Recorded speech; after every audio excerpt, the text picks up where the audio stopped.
Good morning class. आज हम लोग पढ़ेंगे मीन वैल्यू थ्योरम। ये डिफरेंशिएशन के आगे का ही टॉपिक है, मीन वैल्यू थ्योरम।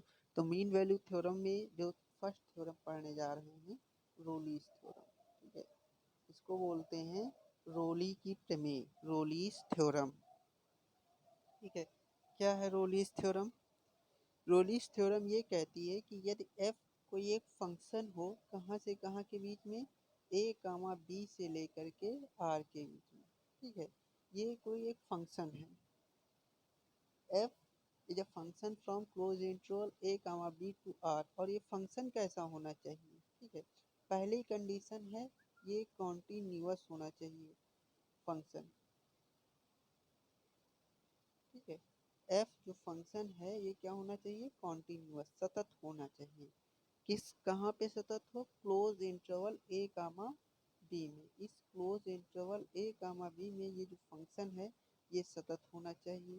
ठीक है, दूसरा क्या है? Open interval A comma B में अवकलनीय हो। Open interval A comma B में क्या हो? अवकलनीय हो। तो आप लोगों को हमने बताया होगा क्लोज इंटरवल और ओपन इंटरवल में क्या डिफरेंस होता है।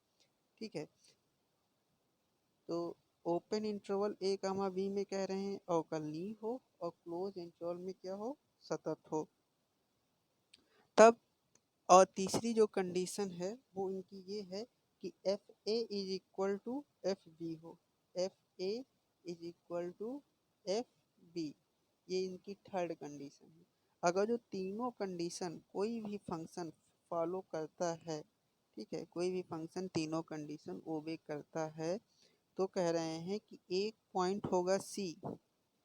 एक पॉइंट सी कहाँ पे होगा? उसी open interval A comma B में। किस तरीके से? उस पॉइंट सी जो होगा वो F dash C is equal to 0। Rolle's theorem ये कहती है कि F is a continuous in closed interval A comma B. F जो है वो क्लोज इंटरवल, ये देखिए ये जो साइन है ये क्लोज इंटरवल का है और नीचे ओपन इंटरवल का है। Close interval A comma B में क्या हो? सतत हो। फिर open interval A comma B में क्या हो? अवकलनीय हो।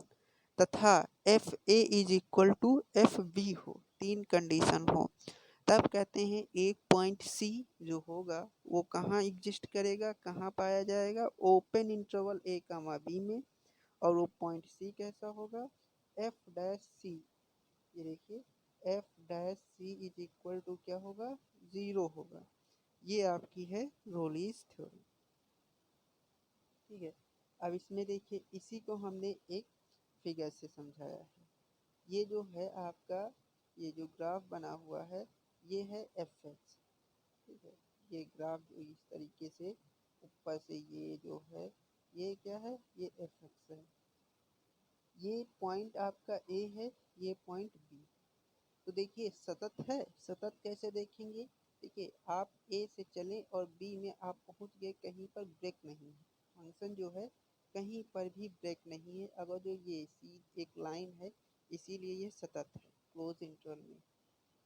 अवकलनीय, अवकलनीय भी होगा। ठीक है, फिर कह रहे हैं F A is equal to F B. F A is equal to F B का मतलब क्या हुआ? ए पर फंक्शन का मान इसके इक्वल हो, बी के इक्वल हो। तो देखो ये एक सीधी लाइन है और इसकी वैल्यू क्या है? इतनी है, जहाँ पे ये वाई एक्सिस को कट कर रहा है। ठीक है, तो F A is equal to F B है। तो अब देखिए ये कह रहे हैं एक पॉइंट सी होगा, तो यहाँ पर हमने एक पॉइंट सी में मान लिया, जहाँ पर ये पॉइंट सी है। और ये देखिए इसकी ये एक स्ट्रेट लाइन आई है। ये स्ट्रेट लाइन क्या दिखाता है? एफ डैश सी। एफ डैश सी का मतलब क्या हुआ? एफ डैश सी 0 का मतलब ये हुआ कि वो जो लाइन है वो एक्स अक्ष के पैरेलल हो, एक्स अक्ष के समांतर हो। तो देखिए ये जो लाइन हमने ये खींची हुई है ये एक्स अक्ष के, ये वाली लाइन एक्स अक्ष के, ये देखिए ये एक्स अक्ष के समांतर है। तो वही चीज़ ये कहती है रोलीज थ्योरम। ठीक है, देखिए रोलीज थ्योरम को एक बार आप पढ़िएगा अपनी बुक में, और जैसा हम समझा रहे हैं समझिएगा। इसीलिए आज बहुत कम वर्क है। रोलीज थ्योरम का स्टेटमेंट जरूर आपको आना चाहिए और इसको समझना भी पड़ेगा। क्या है, तीन कंडीशन होती है रोलिस थ्योरम। पहली कंडीशन क्या है, F close interval A comma B से आर में क्या होना चाहिए, कॉन्टिन्यूअस होना चाहिए। दूसरा क्या है, ओपन इंटरवल में ए कामा बी में डिफरेंशिएबल होना चाहिए, अवकलनीय होना चाहिए। थर्ड कंडीशन क्या है, F A is equal to F B. अगर जो इतना तीन होगा, ये तीन कंडीशन, तब आप कह सकते हैं कि एक पॉइंट सी जो होगा वो open interval A comma B में बिलोंग करेगा, कुछ इस तरीके से कि एफ डैश सी क्या होगा, जीरो होगा। फिर आते हैं मीन वैल्यू थ्योरम पे। ये इसको बोलते हैं मध्यमान प्रमेय। ठीक है, मध्यमान प्रमेय क्या कहती है, मध्यमान प्रमेय की पहली क्राइटेरिया है, पहली कंडीशन है F such that A comma B से आर में क्या होना चाहिए, सतत। पहली condition F is continuous in, वही जो रोलिस थ्योरम की पहली कंडीशन थी वही मध्यमान थ्योरम की कंडीशन है, close interval A comma B से आर में क्या हो, कॉन्टिन्यूअस हो, सतत हो। दूसरी कंडीशन है एफ ए कामा बी में क्या हो, अवकलनीय हो, अवकलनीय हो। ठीक है, तीसरी कंडीशन, तब आप इसमें तीसरी कंडीशन नहीं है, तब आप कह सकते हैं एक पॉइंट सी कहाँ बिलोंग करेगा, open interval A comma B में। किस तरीके से कि एफ डैश सी जो होगा, ठीक है, जो ये पॉइंट सी आपका होगा, ये एफ डैश सी जो होगा वो किसके इक्वल होगा, F B minus F A upon B minus A. ये आपका है मीन वैल्यू थ्योरम, मध्यमान प्रमेय। यहाँ पे देखिए, ये हमारा एफ एक्स है, जो ये ग्राफ गया है ये हमारा कौन सा है, एफ एक्स है ये वाला, और ये पॉइंट ए है, ये पॉइंट बी है। तो इस पॉइंट के कोऑर्डिनेट क्या हो जाएंगे, बी कामा एफ बी। इस पॉइंट के कोऑर्डिनेट क्या हो जाएंगे, ए कामा एफ ए। तो यहाँ पे सी पॉइंट होगा, तो उस पर ये सी कामा एफ सी हो जाएगा, और इस ये स्ट्रेट लाइन हमने यहाँ ड्रा कर दी है।